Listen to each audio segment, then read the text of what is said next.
ನಿಂಗೆ ಯಾರು ಹೇಳ್ಕೊಟ್ಟಿದ್ದು workout? A8 of fitness vlog. ಬೆಳಗ್ಗೆದ್ದು ಫ್ರೆಶ್ ಅಪ್ ಆಗಿ ಜಿಮ್ಗೆ ಹೋಗಿ ಇವತ್ತು ದಿ ಯಂಗೆಸ್ಟ್ ಕ್ಲೈಂಟ್ ಬಂದಿದ್ದರು ನಮ್ಮ ಜಿಮ್ಗೆ. Most youngest client. ಅವ್ರು ವರ್ಕೌಟ್ ಹೆಂಗೆ ಮಾಡ್ತಾರೆ ಅಂತ ನೋಡಿ. ಹಾಂ, ನಿಂಗೆ ಯಾರು ಹೇಳ್ಕೊಟ್ಟಿದ್ದು ವರ್ಕೌಟು? ನಿಂಗೆ ವರ್ಕೌಟ್ ಯಾರು ಹೇಳ್ಕೊಟ್ಟಿದ್ದು?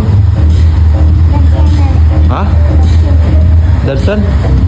ಇಷ್ಟೊತ್ತು ಅತ್ತೆ ಅಂದೆ, ಇವಾಗ ದರ್ಶನ್ ಅಂತ ಇದೆಯಾ? ಹಾಂ, ಯಾರು ಹೇಳ್ಕೊಟ್ಟಿದ್ದು ವರ್ಕೌಟು? ಅತ್ಯಾಜಿ. ಪರ್ಫೆಕ್ಟ್ ಫಾರ್ಮಿಂದ ಮಾಡ್ತಾನೆ. And is age is just 5 ಅಷ್ಟೇ.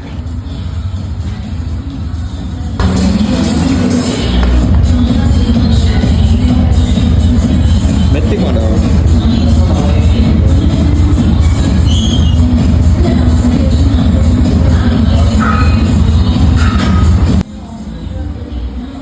ಒಂದು ಜಿಮ್ಮಿಗೆ ಬಂದಾಗಿಂದ ಸುಮ್ಮನೆ ಕೂತೇ ಇರಲಿಲ್ಲ. ಸುಮ್ಮನೆ ಡಂಬಲ್ ಇಟ್ಕೊಂಡು ಅದು ಇದು ಮಾಡ್ತಾನೇ ಇದ್ದಾನೆ. ಸುಮ್ಮನೆ ಕೂತಿದ್ದು ನೋಡೇ ಇಲ್ಲ ಅವನ್ನ.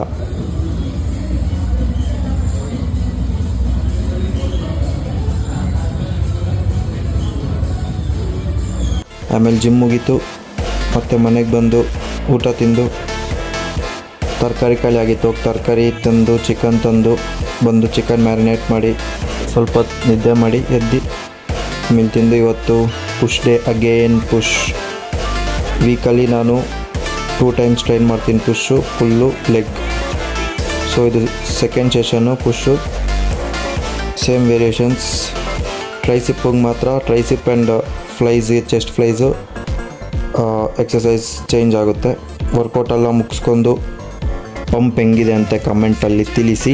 ಆಮೇಲೆ ಪೋಸ್ಟ್ ವರ್ಕೌಟ್ ಮೀಲಲ್ಲೇ ಸೇಮ್ ಮೊಸರನ್ನ, ಚಿಕನ್, ಕ್ಯಾಪ್ಸಿಕಮ್ ಮತ್ತು ಮನೆಗೆ ಬಂದು ಸೇಮ್ ಚಿಕನ್, ಕ್ಯಾಪ್ಸಿಕಮ್, ಅನ್ನ ಮತ್ತು ಟೊಮೆಟೊ ಗೊಜ್ಜು.